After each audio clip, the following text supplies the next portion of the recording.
Assalamualaikum warahmatullahi wabarakatuh. Alhamdulillah wassalatu wassalamu ala Rasulillah Sayyidina Muhammad ibni Abdillah wa ala alihi wa man walah la haula wala quwwata illa billah. Insyaallah kita melanjutkan pengajian Risalah Haid Nifas wal Istikhadah sesi kelima. Sekarang kita membahas nifas.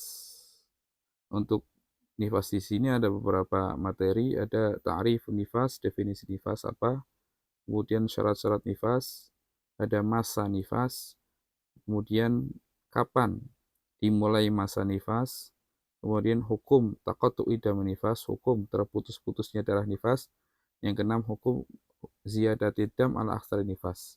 Bagaimana hukumnya kalau darahnya melebihi maksimal masa nifas. Ta'rifun nifas, definisi nifas adalah ada mukharij ba'da farihi jami'ir rahim.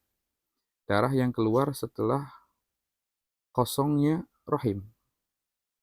Jadi kalau rahimnya belum kosong, mungkin karena ada dua anak kembar, sudah keluar satu, masih ada satunya, berarti belum, ketika darah keluar, belum dikatakan nifas, karena rahimnya belum kosong.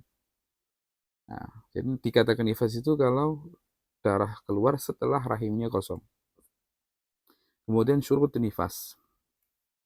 La yatahaqqaqu qawnud dami nifasan illa bi arba'ati asyurut. Nah, darah tidak bisa digolongkan sebagai darah nifas kecuali dengan 4 syarat. Yang pertama, keluarnya setelah kosongnya rahim. Walaupun yang keluar itu segumpal daging atau darah. Tapi dengan syarat qalat qabilatun innaha mabda'u khalqi adamin.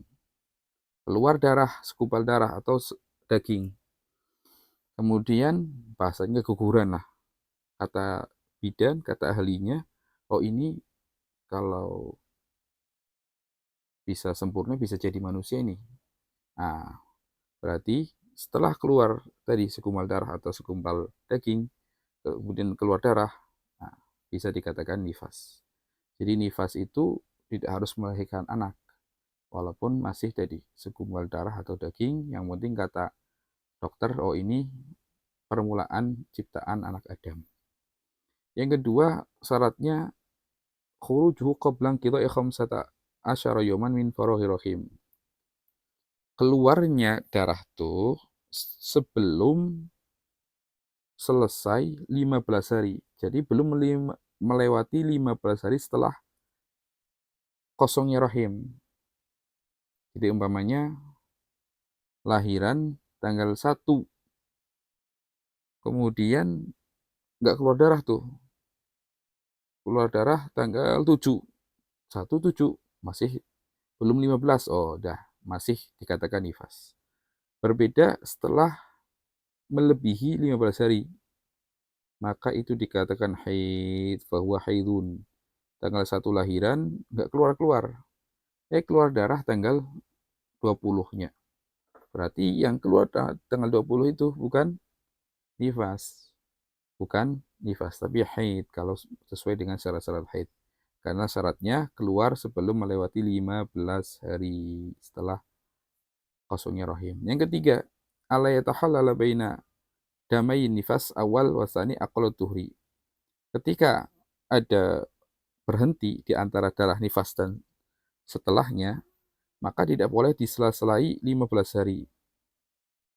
Fa in tahallala bainahuma dzalik, yang kedua haid. Umpamanya contohnya, lahiran tanggal 1, keluar langsung tanggal 10 berhenti. Tanggal 10 berhenti, berhenti, mulai lagi tanggal 27 baru keluar. Nah, jarak tanggal 10 sampai 27 itu melebihi 15 hari.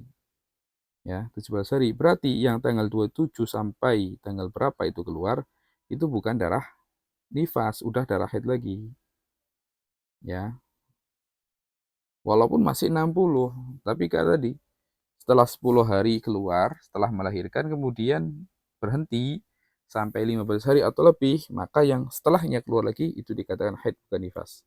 Yang keempat, hurujuhu fi sittin, keluarnya itu masih dalam 60 hari setelah melahirkan. Keluar melahirkan tanggal 1, nah, di situ harus dikatakan nifas harus kalau tidak keluar dari 60 hari. Walau ro'at pada sitin walau bisa yasir. Kalau ada seorang melihat setelah 60, walaupun itu baru jaraknya itu dekat, hari ini selesai 60 hari, besoknya keluar, itu sudah dikatakan haid. Kalau wujida fihi surutuhu, kalau ditemukan syarat-syarat haid. Kemudian muddatun nifas. Masa nifas minimal itu sedikit saja, walaupun sedikit sekali, itu sudah lahdoh, itu sebentar masanya. Kemudian keumumnya biasanya 40 hari, paling banyak situ nayoman itu 60 hari. Wallahu alam biswab. Assalamualaikum warahmatullahi wabarakatuh.